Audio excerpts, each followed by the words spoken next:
ओम नमो भगवते वासुदेवाय। कार्तिक महात्म्य 11वां अध्याय।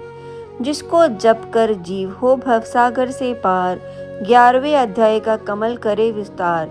एक बार सागर पुत्र जालंधर अपनी पत्नी वृंदा सहित असुरों से सम्मानित हुआ सभा में बैठा था। तभी गुरु शुक्राचार्य का वहां आगमन हुआ।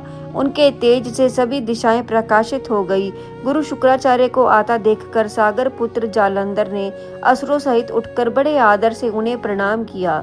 गुरु शुक्राचार्य ने उन सबको आशीर्वाद दिया। फिर जालंधर ने उन्हें एक दिव्य आसन पर बिठाकर स्वयं भी आसन ग्रहण किया। फिर सागर पुत्र जालंधर ने उनसे विनम्रता पूर्वक पूछा, हे गुरु जी, आप हमें यह बताने की कृपा करें कि राहु का सिर किसने काटा था। इस पर देते गुरु शुक्राचार्य ने विरोचन पुत्र हिरण्यकश्यपु और उनके धर्मात्मा पौत्र का परिचय देकर देवताओं और असुरों द्वारा समुद्र मंथन की कथा संक्षेप में सुनाते हुए बताया कि जब समुद्र से अमृत निकला तो उस समय देव रूप बनकर राहु भी पीने बैठ गया। इस पर इंद्र के पक्षपाती भगवान विष्णु ने राहु का सिर काट डाला। अपने गुरु के मुख से इस प्रकार के वचन सुनकर जालंधर के क्रोध की सीमा न रही।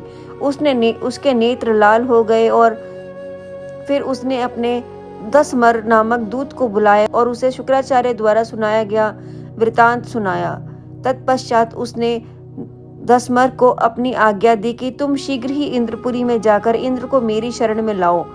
धमसर जालंधर का बहुत आज्ञाकारी एवं निपुण दूत था। मैं जल्द ही इंद्र की सुधर्मा नामक सभा में जा पहुंचा और जालंधर के शब्दों में इंद्र से बोला, हे देवता धाम, तुमने समुद्र का मंथन क्यों किया और मेरे पिता के समस्त रत्नों को क्यों ले लिया? ऐसा करके तुमने अच्छा नहीं किया। यदि तू अपना भला चाहता है तो उन सब रत्नों एवं देवताओं सहित मेरी शरण में आ जा, अन्यथा मैं तेरे राज्य का ध्वंस कर दूंगा। इसमें कुछ भी मिथ्या नहीं है। इंद्र बहुत विस्मित हुआ और कहने लगा, पहले मेरे भय से सागर ने सब पर्वतों को अपनी कुशी में क्यों स्थान दिया और उसने मेरे शत्रु दैत्यों की रक्षा क्यों की? इसी कारण मैंने उनके सब रत्न हरण कर लिए। मेरी द्रोही सुखी नहीं रह सकते, इसमें संदेह नहीं। इंद्र की ऐसी बातें सुनकर वह दूत शीघ्र ही जालंधर के पास आया और सब बातें कह सुनाई। उसे सुनते ही सब वह दैत्य मारे क्रोध के अपने होठ फड़फड़ाने लगे और देवताओं पर विजय प्राप्त करने के लिए उनसे उद्योग आरंभ कर दिया।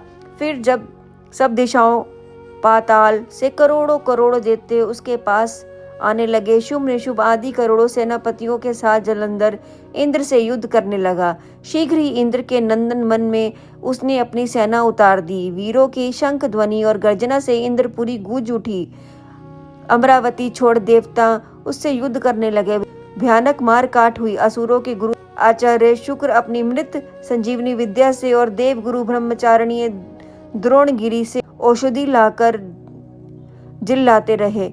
इस पर जालंधर ने क्रुद्ध होकर कहा कि मेरे हाथ से मरे हुए देवता जी कैसे जाते हैं? जिल्लाने वाली विद्या तो आपके पास है।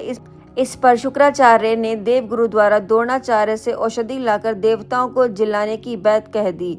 यह सुनकर जालंधर और भी कुपित हो गया। फिर शुक्राचार्य जी ने कहा, यदि शक्ति हो तो द्रोणगिरी को उखाड़कर समुद्र में फेंक दो, तब मेरे कथन की सत्यता प्रमाणित हो जाएगी। इस पर जालंधर कुपित होकर जल्द ही द्रोणगिरी पर्वत के पास पहुंचा और अपनी भुजाओं से पकड़कर द्रोणगिरी पर्वत को उखाड़कर समुद्र में फेंक दिया। यह तो भगवान शंकर का तेज था, इसमें जालंधर की कोई विचित्रता नहीं थी।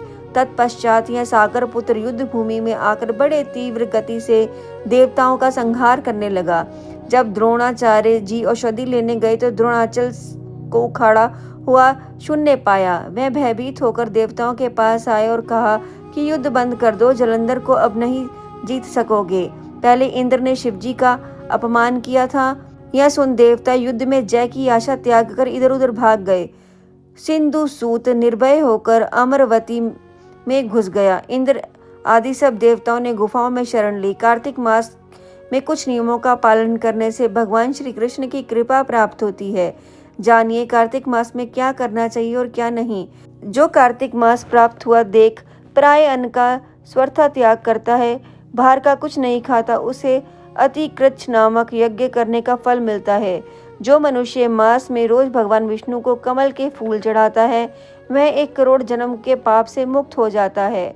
जो मनुष्य कार्तिक मास में रोज भगवान विष्णु को तुलसी चढ़ाता है, वह हर एक पत्ते पर 1 हीरा दान करने का फल पाता है। जो मनुष्य कार्तिक मास में रोज गीता का 1 अध्याय पढ़ता है, वह कभी यमराज का मुख नहीं देखता। जो मनुष्य कार्तिक मास में शालिग्राम शिला का दान करता है, उसे संपूर्ण पृथ्वी के दान का फल मिलता है।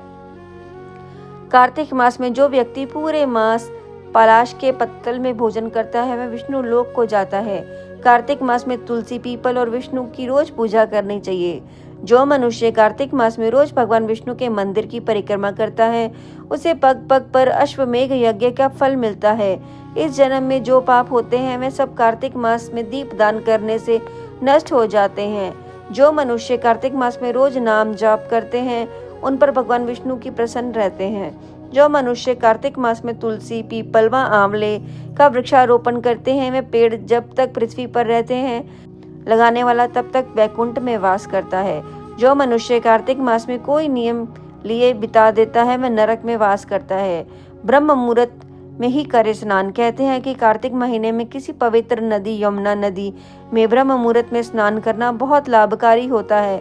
इस स्नान का बहुत अधिक महत्व है। इस पुण्यदायी मास में महिलाएं सुबह जल्दी उठकर स्नान करती हैं। कहते हैं कि यह संसार, कुंवारी या शादीशुदा महिलाएं दोनों ही कर सकती हैं। यह दोनों के लिए विशेष शुभ माना जाता है। ग्रंथों में कहा गया है कि अगर आप नदी के जल में स्नान करने में असमर्थ हैं, तो नहाने के पानी में किसी पवित्र नदी का जल मिलाकर भी स्नान किया जा सकता है। ओम नमो भगवते वासुदेवाय।